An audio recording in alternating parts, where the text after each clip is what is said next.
ओम शांति। आपका प्रश्न है कि आज की मुरली से पवित्रता सुख शांति की जननी है, इसको डिटेल में समझना है। उत्तर है, देखो, इसके लिए मैंने YouTube पर बहुत टॉपिक रखे हैं। चैनल का नाम है शिव शक्ति मेडिटेशन बीके कुसुम।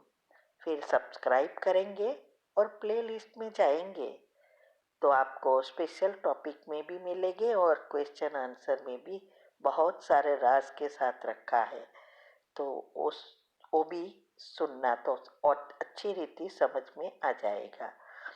तो यहाँ जो बाबा पवित्रता की बात कर रहे हैं, माना परमात्मा, यहाँ परमात्मा को ही हम बाबा कहते हैं। तो पवित्रता की जो बात कर रहे हैं वो सिर्फ ब्रह्मचर्य नहीं है, संपूर्ण पवित्रता की बात है। क्योंकि ब्रह्मचर्य व्रत हमें मदद करता है, क्योंकि जितनी हमारी स्थूल धारणाएं होगी उतनी हम संपूर्ण पवित्र बनते जाएंगे। इसके लिए हमने 7 पत्ते का बिल्ली पत्र और 11 का जो आध्यात्मिक रीति से कहा है वो सुनना, ये भी यूट्यूब पर रखा है। तो 7 पत्ते का बिल्ली पत्र तन मन धन संबंध संपर्क समय संकल्प श्वासोश्वास, ये 7 पत्ते रोज हम परमात्मा के नाम बलि चढ़ाएंगे, तब हमारे स्वप्न शुद्ध पवित्र बन जाएंगे और तब हमारे ये संपूर्ण पवित्र बनने से हमें सब सुख प्राप्त होते हैं। तो यहाँ सुख शांति जीवन में अगर चाहिए तो आत्मा जितनी शक्तिशाली होगी उतने हमें जीवन में सुख शांति प्राप्त होती है। और इसके लिए पहले तो स्टेप यही है, पॉजिटिव विचार। जितना पॉजिटिव विचार करेंगे उतने हमारे 7 चक्र के लेयर्स, एनर्जी लेयर्स पॉजिटिव बनेंगे। तब हमारी विचारों की उत्पत्ति ही बदल जाएगी। क्योंकि विचार कहाँ से उत्पन्न होते हैं? हमारी स्मृतियों से। तो ये स्मृति माना मन जो है वो टीम द्वारा काम करता है। टी माना थॉट्स, ई माना इमोशंस, ए माना एटीट्यूड, एम माना मेमोरी, स्मृति।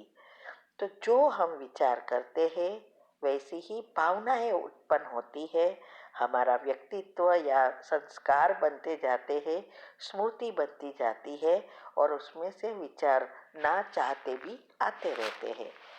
तो अगर हम ये स्मृति को बदल दें, 7 गुणों का जब चिंतन करते हैं तो हमारे सब चक्रों के लेयर्स पॉजिटिव बन जाते हैं, तो हमारे विचारों की उत्पत्ति बदल जाती है।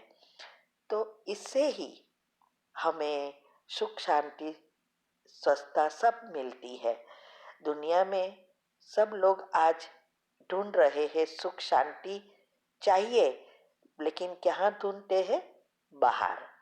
सोचते हैं गाड़ी बंगला पैसा ये सब होगा तभी सुख शांति मिलेगी, लेकिन ये बिल्कुल गलत थिंकिंग है और ही दुख बढ़ता जा रहा है।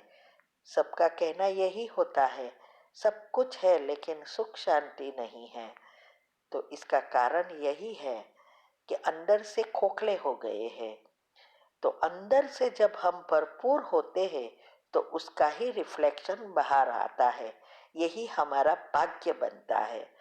और भाग्य से हमें जो मिलता है वो स्थायी होता है और सुख शांति भी रहती है और स्थिर जीवन भी अच्छी रीति सब कुछ हमें प्राप्त होता है।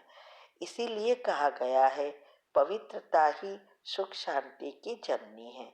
इसीलिए हम घर में भी कहते हैं ना कि जितनी सफाई होगी उतना घर में लक्ष्मी टिकेगी। क्यों धनतेरस के दिन, दिवाली पे सब क्लीन करते हैं? कि सोचते हैं कि लक्ष्मी रहेगी घर में, लेकिन फिर सारा साल क्या करते हैं, उस अनुसार लक्ष्मी का आना जाना होता है। लेकिन ये घर के मन की बात नहीं है, सॉरी, घर की बात नहीं है, हमारे मन की बात है। इसीलिए एक कहावत है, घर के जाले भरे साल में एक बार करो, सब क्लीन करो, लेकिन हमारे मन में लगे हुए जाले रोज साफ करो। अगर मन पर जाले लग गए तो हमारे भाग्य पर जाला लग जाएगा और उसको खलास करना बहुत डिफिकल्ट है।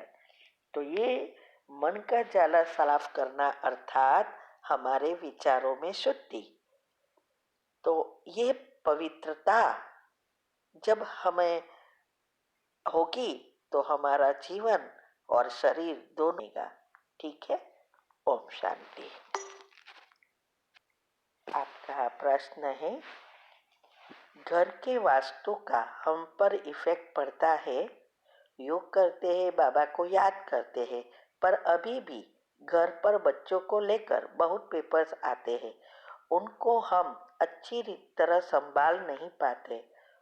उत्तर है, देखो, वास्तुशास्त्र, ज्योतिषी, ये सब संपूर्ण सूक्ष्म साइंस है, लेकिन सब जुड़े हैं पॉजिटिव और नेगेटिव एनर्जी से, और इसकी उत्पत्ति हम खुद करते हैं, नेगेटिव या पॉजिटिव। इसीलिए जिस घर में बाबा के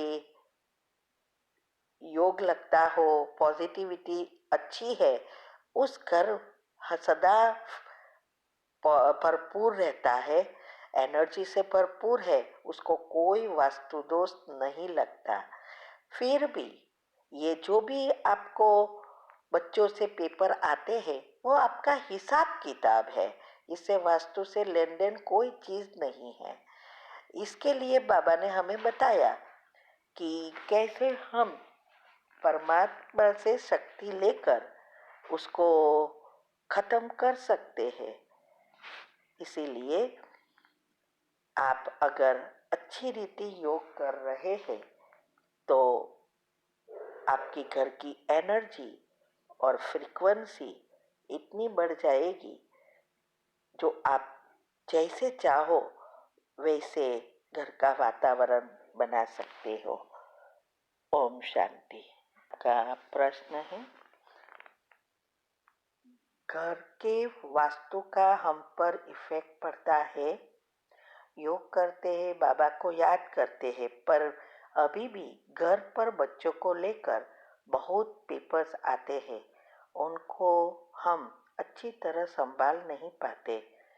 उत्तर है, देखो, वास्तु और ज्योतिष शास्त्र सब सूक्ष्म साइंस है, पूरा मैथमेटिक्स उसके जुड़ा है, लेकिन ये सब कैसे होता है वो अभी हमें पता है कि सारा खेल दो एनर्जी का ही है, नेगेटिव और पॉजिटिव। तो अगर हम परमात्मा को याद करते हैं, योग लगाते हैं, तो हमारी घर की फ्रीक्वेंसी बढ़ती है, पॉजिटिविटी बढ़ती है, तो हमें कोई वास्तु दोष नहीं लगता। इसीलिए ये जो पेपर्स आते हैं बच्चों को लेकर, वो तो आपके हिसाब किताब है, उसको कैसे पार करना वो ही तो हमारे पुरुषार्थ है, कि ये हिसाब किताब होते हुए भी उसको समाप्त कर नए पुण्य कर्म बनाना, ये पुरुषार्थ है। तो ऐसा नहीं है कि घर में वास्तु दोष है इसीलिए ऐसा होता है, नहीं। हमने पहले भी बताया था कि हम इंडिया में जहाँ हमारा घर था, तो वो वास्तु शास्त्र के बिल्कुल अलग था, अपोजिट था। एक भी चीज एंट्रेंस से लेकर toilet, bathroom, bedroom, sitting room, even kitchen, सब कुछ रॉन्ग था। तो हम कहते थे कि जिसके साथ परमात्मा है उनके साथ कोई वास्तु दोष नहीं लगता। और हमारे घर में जब बेटियों का प्रॉब्लम आया तो रिश्तेदार भी यही कहने लगे कि वास्तु की वजह से ये हो रहा है। और हम कहते थे नहीं, हमें नहीं करवाना है, पर रोज युगल से भी कहते थे कि नहीं, जिसके साथ भगवान है और हमारे साथ योग हम लगाते हैं तो ये होता ही नहीं है, ये तो कर हमारे हिसाब किताब है, चुप तो करना है। और हमने ये भी कहा था उस समय कि कोई छोटी सा आया था, बहन लेके आई थी, और उसको जैसे ही हमारे घर में एंटर हुए उस और वास्तुशास्त्र वाला ने कहा कि आपके घर में इतनी पॉजिटिविटी है, कोई चीज़ कराने की ज़रूरत नहीं है। तो ये ये क्यों हुआ? क्योंकि हमारा योग वहाँ बहुत है। जब हमने उसको बेचने को सिर्फ बात की, हम सोचा कि अभी नेक्स्ट टाइम आएंगे ना तो ये बड़ा घर बेच देंगे, क्योंकि अभी उम्र हो रही है, बच्चे यहाँ वहाँ नहीं आने वाले, तो ये बेचना है। हमने सिर्फ सोचा और योग का प्रयोग किया, हम तो वापिस यूएसए आ गए थे। फिर इंडिया से फोन आया कि अभी आपका मकान हमें लेना है। उसने सिर्फ देखा भी नहीं, बाहर से ही देखा था, और उसको उसका फोन आया कि हमने सुना आपको बेचना है तो हम लेने के लिए तैयार है। और हमारे सामने एक घर था, 3 साल से उस समय बेचने को रखा था, अभी तक नहीं बिका है, लेकिन उस समय भी बाहर बड़ा बोर्ड रखकर कि भाई ये मकान बेचना है, और फुल वास्तुशास्त्र वाला था, क्योंकि उस आत्माओं ने खड़े रहकर ये मकान किया था। फिर भी नहीं बिका और हमारा सामने से फोन आया और हम इंडिया से वापस वहाँ आए और उसको साथ सेल कर दिया। अभी देखो, वो भी कहते हैं, अभी भी हम आए थे, हर साल पूछते हैं, 2-3 साल हो गए, वो कहते बहुत अच्छा लगता है यहाँ, कोई वास्तु दोष उसको भी नहीं नड़ता। फिर भी सुनो, अच्छी रीति, फिर भी हमारे जीवन में बच्चों को शादी हो गई है, फिर भी घर के सब प्रॉब्लम तो आते ही है, वो तो हिसाब किताब है, वो हम योग के प्रयोग से समाप्त करते हैं। तो इसका मतलब यह नहीं है कि हमारी घर के वास्तु से हिसाब से है हुआ है, नहीं, ये हमारे कर्म का हिसाब किताब तो आना ही है। लेकिन ये जो पॉजिटिविटी होती है तो हमें इफेक्ट नहीं होती, पेपर आते हैं और जाते हैं, मन पर असर नहीं होगी। साथ साथ अभी हमें भगवान ने बताया कि कैसे योग करके एनर्जी लेकर उस कर्म को चलाना है और नए को पाप अच्छे कर्म बनाने हैं। वो हम करते रहते हैं, क्योंकि हम पुरुषार्थ कर रहे हैं तो हमें पता है कि हमें हिसाब किताब चुकता करना है। इसीलिए जो भी आपके साथ पेपर्स आ रहे हैं वो आप अपने बच्चों को रोज सकाश दो और योग करो। हम देखो कितना हमारा चार्ट आपने देखा होगा, हर मंथ आता है चार्ट ग्रुप में, 6 घंटा तो हम बैठ के योग करते हैं, 4 घंटे की जगह 6-6 घंटे हो जाते हैं, 3-4 घंटा सेवा में जाता है और 6-7 घंटा कर्मयोग होता है। फिर भी पेपर आता है, अभी तक आता है। तो ऐसा नहीं है कि पेपर नहीं आएंगे, नहीं, लेकिन हमारी इस वजह से घर में किसी को भी इस पेपर की इफेक्ट नहीं होती, नहीं तो सब डिप्रेशन में चले जाते हैं, ऐसे ऐसे कड़े पेपर आए।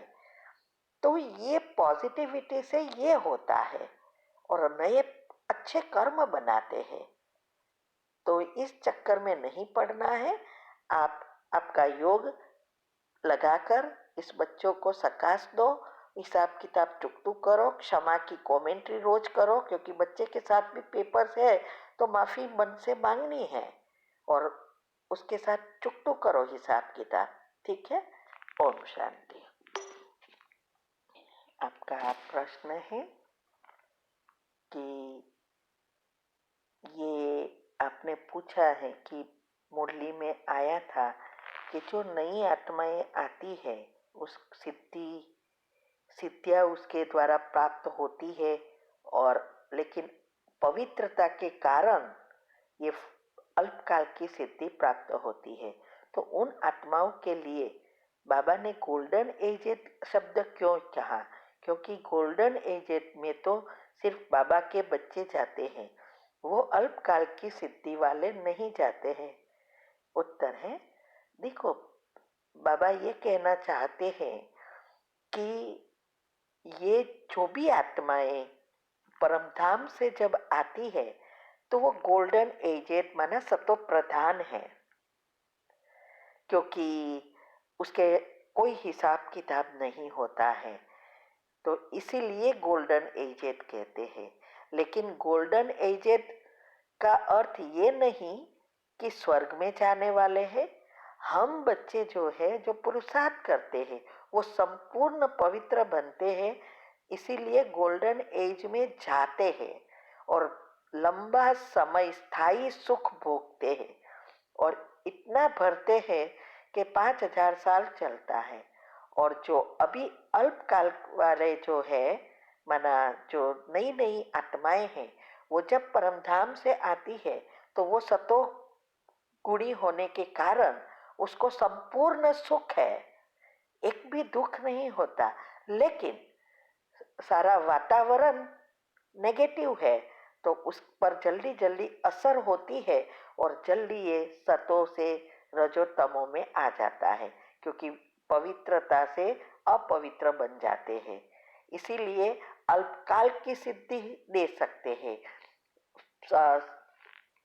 लंबा समय वो सिद्धि प्राप्त टिक नहीं सकती, क्योंकि अपवित्र होते हैं। क्योंकि ये सब सिद्धियां उस पर डिपेंड है आत्मा कितनी शक्तिशाली है और कितनी पवित्र है। ओके, ओम शांति।